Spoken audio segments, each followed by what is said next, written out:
Do you spend hours and hours trying to lower your lap times and become a faster sim racer? Well, come closer. I'm going to let you in a secret here.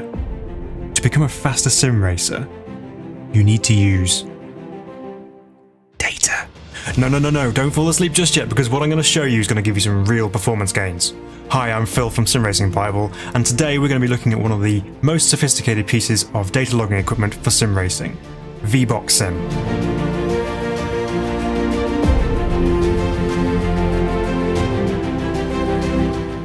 So, what is VBOX Sim?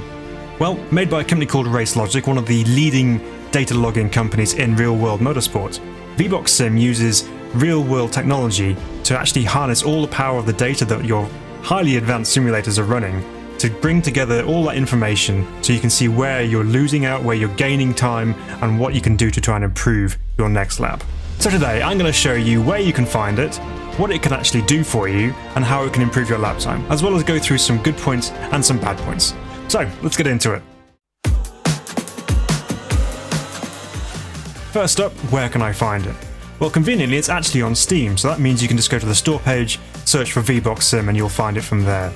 At this point it's worth mentioning that you will need to purchase VBOX Sim, and it costs £99. Now I know that sounds like a lot, but we'll cover that a little bit more in detail as we go. Once you've purchased it, you can then download it, and of course then launch it from your Steam library. Now in order to find it in your Steam library, you actually need to change it to show games and tools, because otherwise you won't see it at all. Once you've done that, you can simply click the launch button, and then we can get started in setting VBOX Sim up. Once it's up and running, this is what you'll see. This is the VBOX Sim page itself. Now, a couple of things you need to think about here when you're setting this up. First of all, you need to set an output directory, so where you want to store all your video and data. So I've got that stored into my documents in the VBOX Sim folder. Secondly, one of the great things that VBOX Sim does is it actually captures video at the same time as recording the data. That means it can actually overlay the video in the Circuit Tool software, so you can see the video position of where you are on track, as well as the actual data to back it up. So you need to set up how you're going to capture that video. There's a couple of ways that you can do that. There's actually a way that you can capture the video from within the VBOX Sim software itself, though it is rather resource hungry, so you would need to have a pretty decent PC to be able to do that. You can also do it through an external device, such as a capture card, or you can set it up via OBS Studio, which is the way that I would recommend doing it, because that way you get the best quality video and it's a lot smoother and less intensive on your computer. So to set up OBS with VBOX, you need to go to the help section here, and then down here at the bottom there's a little bit with a checkbox which says Enable OBS Studio Capture. So you need to check that, and then you need to select an OBS server port which you want it to communicate with OBS through. So I've got 5, 6, 7, 8 there just as an example. You can have whatever number you want on there, really. It doesn't really make too much difference. Once you've done that, you need to download a WebSocket plugin for OBS. This is so you can actually communicate properly. I've actually put a link to it in the description, because the one that's featured on the guide for VBOX Sim is actually an old version of it, which isn't working with the current version of VBOX Sim. I actually found the correct one within the discussion section of Steam, so I've linked it in the description below, so you can check that one out if you want to go and get this set up yourself. So once you've done that, you need to set up on the WebSocket settings within OBS and put in the exact server port we've put here in VBOX Sim, and then you can test the connection to make sure it's actually talking to each other properly. You can follow the instructions on the guide and it'll show you how to do that. Once that's all done, you then need to load your sim of choice. Now, VBOX Sim actually currently only supports a select number of sims. So we have rFactor, rFactor 2, Assetto Corsa, Assetto Corsa Competizione, Project Cars 1 and 2, F1 from 2017 to 2021, iRacing of course, and RaceRoom as well. So those are the ones which are supported by VBOX Sim. So if you're running something like Automobilista 2, it's not going to pick it up. Or if you're going to run something like, I don't know, Live for Speed, whatever you want to do, it's not going to show up. So there's only those supported games which will actually work with VBOX Sim, so worth bearing in mind before you make the purchase of £99. Also, VBOX will actually automatically recognise what game you're in. So if you load up rFactor 2, it should load up rFactor 2 on VBOX Sim, or iRacing or RaceRoom for example, and it'll automatically start logging once you start driving. However, if you want to, you can actually set it to be individual. So here you got Auto Detect as a recommended option, or you can simply just select the title you want to use if you only use one particular title. Now it's worth bearing in mind at this point that I've got it working for iRacing, for RaceRoom, for Assetto Corsa. However, I wasn't able to get rFactor or rFactor 2 to actually be recognised by VBOX Sim. It's something that I'm working on at the time of this video, but I'm not entirely sure whether that's my problem or whether it's a VBOX Sim issue, because I know some people have run rFactor 2 with VBOX Sim, so it's obviously something I need to figure out on my end. but worth bearing in mind. So, with all that being said, it's time to turn some laps.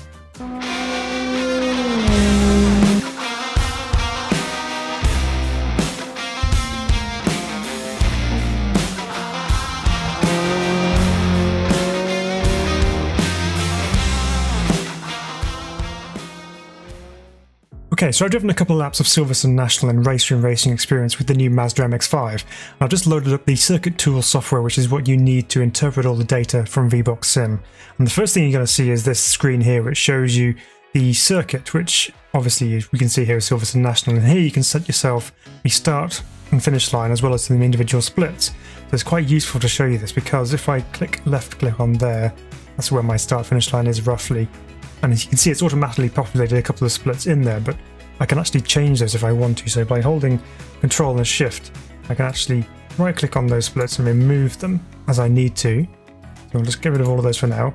And so what we want to do here is just kind of put a split after each individual corner. That way you can see how you are through one particular corner without having to go through lots of different corners. So we put a split after the end of Cops there, and then we have the run through to Beckett's, and we'll have one on the exit there. We'll have another one just before we get into Brooklands, and then out of Brooklands, out of Luffield, and then obviously Woodcut as well. So that kind of breaks it down a little bit more, so you can actually see where you're quick through a certain corner and if there's a particular corner that's a problem for your lap time. So you can click yes, and that'll go through to the data here. So here we go, a couple of laps shown up here. So I've got one quicker one slightly slower one. So as you can see, we have the video right here in front of us, and then down here is where we're going to be seeing all the data that we need. Now, on the left hand side down the bottom down here, you can see there's a selection of different channels that you can select, which will give you the data that you want to look at. So for example, you click on speed, and it'll show you your overall speed over the course of the lap, and obviously where your braking points are, etc. Other things you can put on there which are really useful, you can have your throttle, your brake, and your steering inputs, so you can see all the inputs throughout the course of the lap. It's also very useful to see. You can have your RPM, you can have your gears that you've selected. You can also look at the accelerometer, so the G-force is going through the car, so the lateral and longitudinal G. What else? We've got tyre temperatures, which is actually really interesting because you don't really see too much of this within the RaceRoom software itself in terms of what data you can see in terms of tyre temperatures, etc. So that's quite useful. So you can click that on and you can see, you've got really detailed levels of data on here. You can actually see the front left, the left, middle and right hand side of the tyre. So outer, inner and middle of the tyre temperatures. So you've got 3 temperatures basically per tyre, which is really cool. Useful when you're looking at trying to set up things such as camber. Also got lap distance, wheel rotations, brake temps in here as well. So there's lots of things you can kind of dial into. So currently we've got it set to the fastest lap we set in that session, which is a 1 minute 3.76. We can select the slower lap, which is a 104 dead. And what that does is actually brings up the corresponding video on the right hand side as well, so you have a comparison between the 2 laps in video form as well as data form. And that's really useful to see for reference points as to where you are along the course of a lap and how much further you were faster ahead of the previous lap or slower than the previous lap.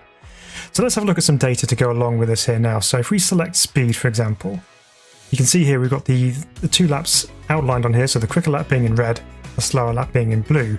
So that also corresponds to the graph colours down here as well. So you can see going into Cop's Corner, the red line, which is actually our faster lap time, we're a little bit slower going in. We've actually slowed ourselves to a lower speed. So at the absolute bottom part of the curve down there, we're a good couple of miles an hour slower on the faster lap. But what that does mean is that we can get on the power a little bit earlier, and that corresponds to more speed on the exit of the corner than all the way down towards Beckett's. On the flip side of that, when you get into Beckett's, you can actually see that the data shows that our faster lap, we didn't quite slow the car down as much as we did on our slower lap. So that means we carried more speed through the corner. And that also corresponds to taking more speed on the exit as well. Even though by the time we get to the end of the Wellington Straight, into the braking point for Brooklands, it's pretty much similar speeds. Now this is where it gets interesting, because as you can see on the split times at the top here, we have on our faster lap purple sectors for sector 1, 2 and 3 as we've set on our map already. But for sectors 4 and 5, we are actually marginally slower on our quicker laps. So that's where we need to look at where we can try and pick up some speed, because we were quicker on our slower lap. So sector 4 then, if we come through here, you can see on the top here we're still showing in sector 3.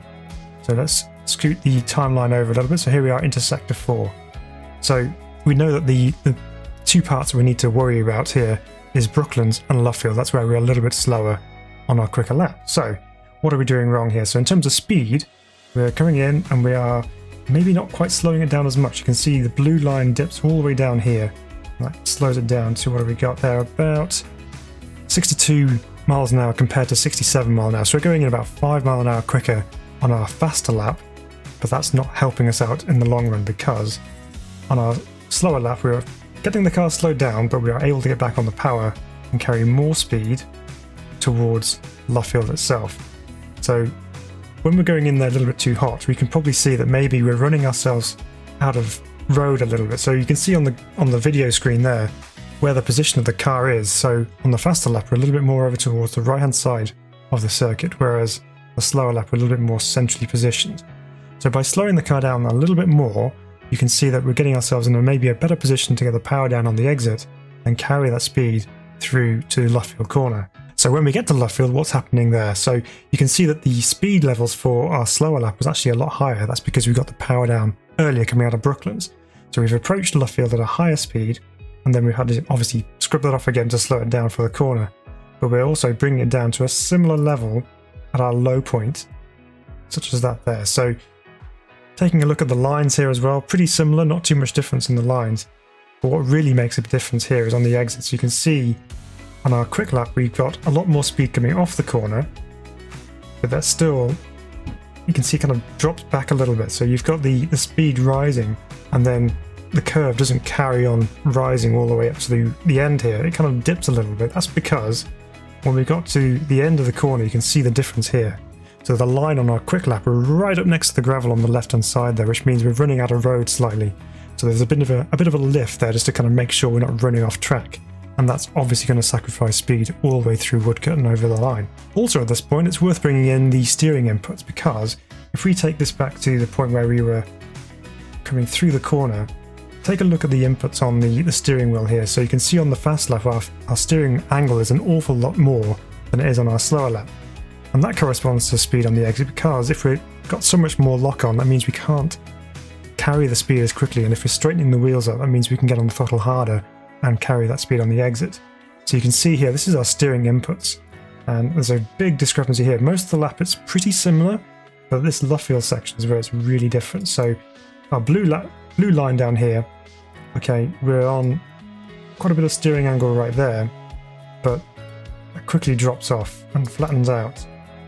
Whereas in comparison, the red line, which is our faster lap, we're still maintaining an awful lot of steering angle, which means our lock is holding on for much longer. So something I would look to try and improve on through Luffield is unwinding that steering a lot quicker and being able to get on the power a lot earlier and carry more speed off the corner. Something else worth looking at here at this point is the braking inputs. So looking at our first corner into Copse here, you can see that on our faster lap we're actually a little bit higher on our brake pressure going in there. So we're hitting about 69% as opposed to 59% on our slower lap. So we're hitting an extra 10% of braking input going into that corner. And that's the same going into Beckett's as well. So it's a much heavier braking zone, but we're applying 80% of brake pressure as opposed to 66 on our slower lap. So there's a really big difference there.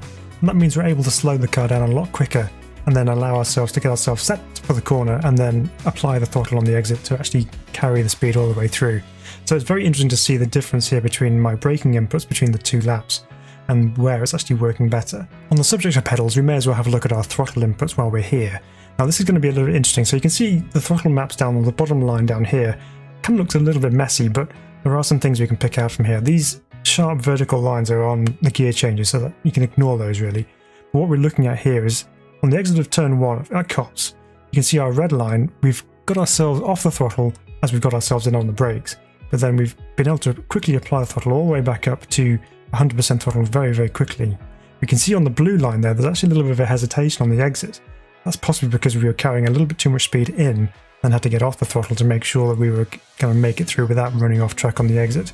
So there's this whole period of time here where there's absolutely not full throttle going on there, which means all this time when we are full throttle on our fast lap, we're picking up more and more speed and carrying that all the way through as well. And it's the same down here. So you get into the Brooklands section here, and let's say for example here, we're coming off the throttle, balancing it through the corner, but on our slow lap we're actually picking it up here. So where we're kind of dithering around on the throttle trying to get through the corner and say, am I on the throttle, am I off the throttle on the slower lap, when we're actually quicker through this section. You can see that we're applying the throttle much more progressively and getting it to full throttle a lot quicker.